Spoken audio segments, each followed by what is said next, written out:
एक ऐसा इंसान जिसने न किसी आर्मी को लीड किया, न ही किसी पॉलिटिकल पार्टी को, और न ही उसके पास बिलियन डॉलर की कंपनी थी, लेकिन फिर भी उसने एक पूरे सिस्टम को चैलेंज कर दिया। एक ऐसा इंसान जिसने हिमालय में बर्फ उगाई, हज़ारों स्टूडेंट्स की ज़िंदगी बदल दी, और जब उसकी ज़मीन खतरे में आई तो अपने ही सरकार के सामने खड़ा हो गया। सबसे हैरानी की बात तो ये है, आज जिस इंसान को पूरी दुनिया जीनियस के नाम से जानती है, बचपन में वही बच्चा अपने स्कूल के हिसाब से फेलियर था। तो कैसे एक ऑर्डिनरी लद्दाखी बॉय पूरी दुनिया के लिए इंस्पिरेशन बन गया? तो ये कहानी है सोनम वांगचुक की।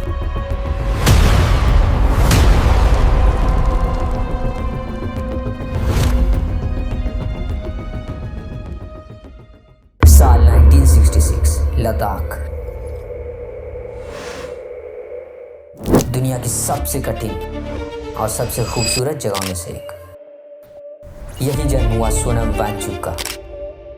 यहाँ एजुकेशन का मतलब सिर्फ स्कूल जाना नहीं था, बल्कि स्कूल तक पहुँचना भी एक स्ट्रगल था।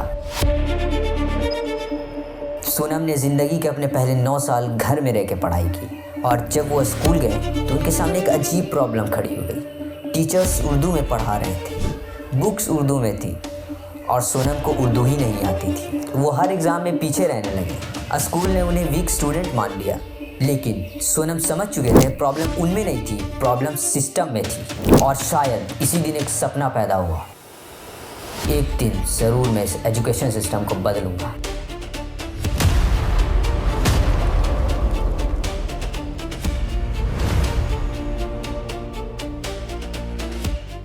कई मुश्किलों के बाद सोनम वांगचुक जी इंजीनियरिंग की पढ़ाई करने NIT श्रीनगर तक पहुंचे।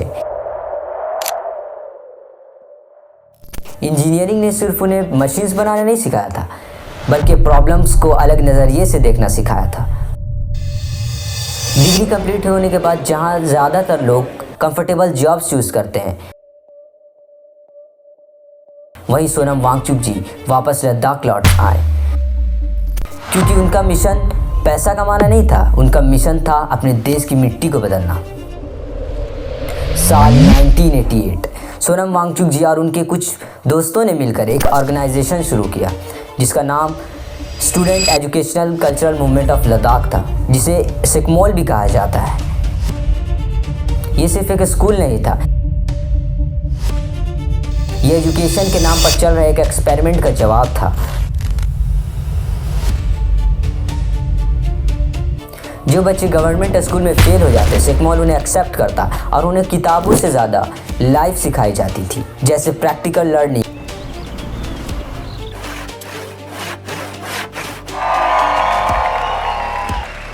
सोलर एनर्जी, लीडरशिप, कॉन्फिडेंस, और सबसे ज़रूरी चीज़ खुद पे भरोसा करना सिखाया गया।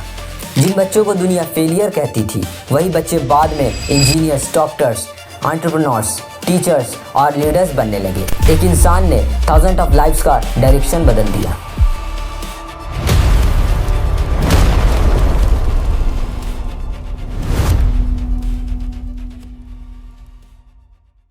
लेकिन सोनम वांगचुक सर यही नहीं रुके। लद्दाख एक और बड़ी प्रॉब्लम से लड़ रहा था, वाटर क्राइसिस।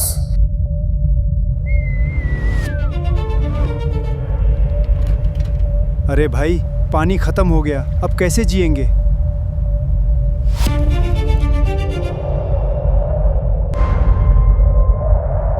ग्लेशियर्स पिघल रहे थे, समर आते ही सारा पानी खत्म हो जाता था।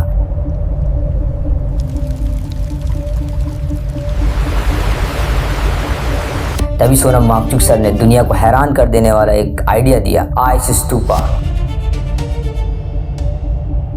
जिसे आर्टिफिशियल ग्लेशियर भी कहते हैं। विंटर के एक्स्ट्रा पानी को हंड्रेड्स ऑफ फीट ऊंचा फ्रीज कर दिया जाता था, और जब समर आता तो ये धीरे धीरे पिघलता और गांव को पानी देता।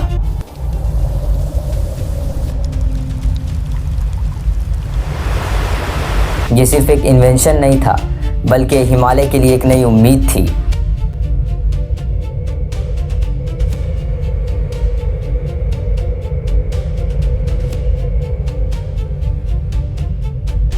इस इनोवेशन ने सोनम वांगचुक सर को पूरी दुनिया में एक नई पहचान दिलाई। उन्हें कई सारे अवार्ड से नवाजा गया, जैसे Ramon Magsaysay award, Rolex award और इंटरनेशनल रिकॉग्निशन सब उनके पास आने लगे।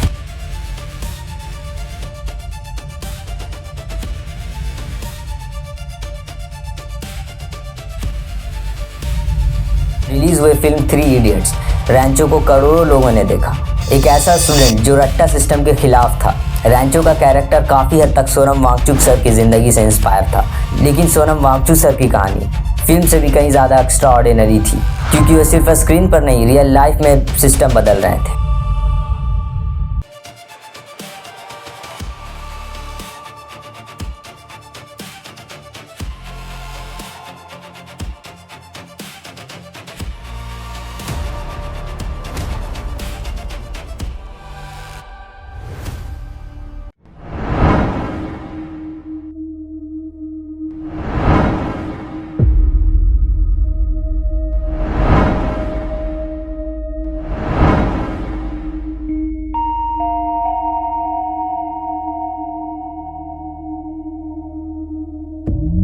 आज पूरी दुनिया उन्हें इनोवेटर के नाम से जानती है।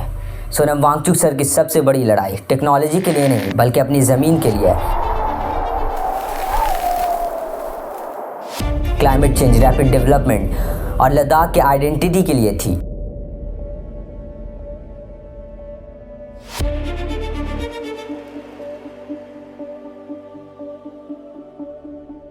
दो 2024 में उन्होंने कई दिनों तक फास्टिंग की।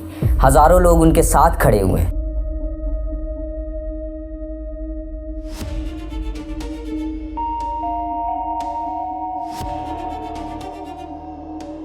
उनका मैसेज सिंपल था, डेवलपमेंट जरूर हो लेकिन नेचर को बर्बाद करके नहीं।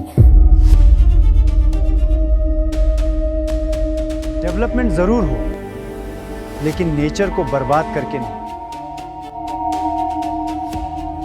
हिमालय सिर्फ उनके लिए पहाड़ नहीं है, बल्कि एक जिंदा सिविलाइजेशन है।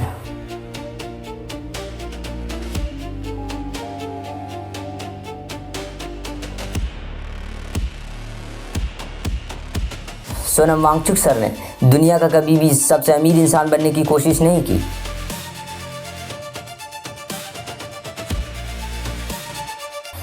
बल्कि उन्होंने दुनिया को बस इतना दिखाया कि असली इनोवेशन लैबोरेटरी में नहीं, बल्कि इंसान की सोच में पैदा होता है।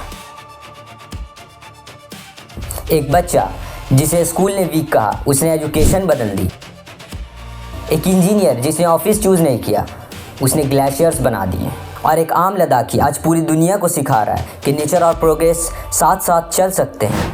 और शायद इसीलिए कुछ लोग सिर्फ सक्सेसफुल हो पाते हैं, लेकिन कुछ लोग मूवमेंट बन जाते हैं। और सोनम वांगचुक सर उन्हीं में से एक हैं, क्योंकि असली हीरोज़ वो नहीं होते जो दुनिया को जीत लेते हैं, बल्कि वो होते हैं जो दुनिया को जीना सिखा देते हैं।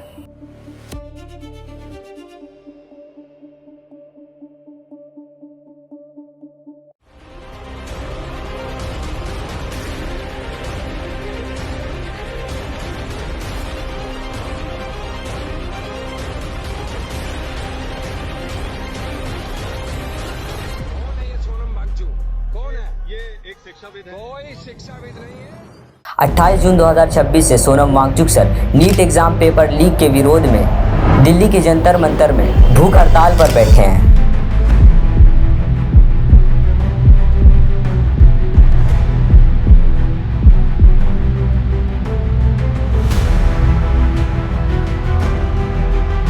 उनकी इस अहिंसक लड़ाई को 26 दिन हो चुके हैं। ये सिर्फ एक अनशन नहीं, बल्कि देश के लाखों मेहनती स्टूडेंट्स, उनके सपनों और आने वाली जनरेशन के फ्यूचर के लिए उठाई गई एक मजबूत आवाज़ है। डॉक्टर्स की रिपोर्ट्स के मुताबिक लगातार 26 दिन तक भूख हड़ताल की वजह से सोनम वांगचुक सर की सेहत काफ़ी नाजुक हो चुकी है। डॉक्टर्स का कहना है कि अगर ये अनशन और लंबा चलता रहा तो उनके जान को भी गंभीर खतरा हो सकता है। लेकिन सोनम वांगचुक सर के लिए अपनी ज़िंदगी से बढ़कर देश के युवाओं का भविष्य है। 18 जुलाई 2026 की सुबह लगभग 7 बजे रिपोर्ट्स और सामने आए वीडियोस के मुताबिक पुलिस ने उनके अनशन को ज़बरदस्ती तोड़वाने की कोशिश की।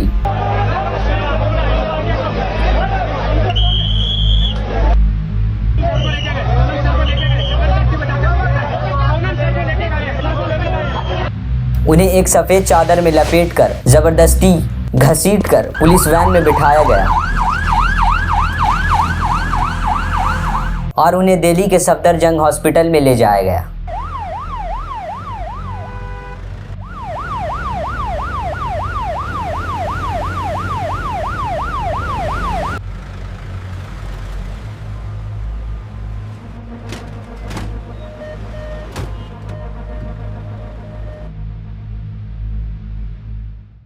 लेकिन इतनी मुश्किल परिस्थितियों के बाद भी सोनम वांगचुक सर एक कदम भी पीछे नहीं हटे। उन्होंने साफ शब्दों में कहा, जब तक हमारी मांगे पूरी नहीं होंगी तब तक मैं इस भूख हड़ताल को नहीं तोड़ूंगा।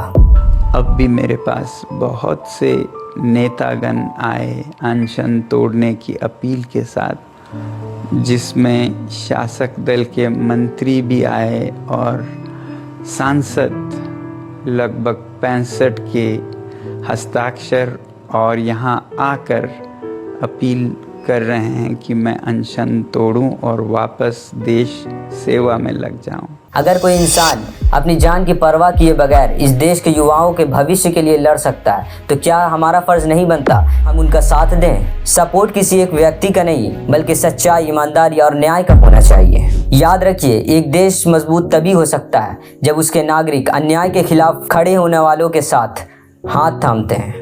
आज अगर हम चुप रहें तो ये हमारी खामोशी ही हमारी सबसे बड़ी हार बन सकती है। जय हिंद दोस्तों।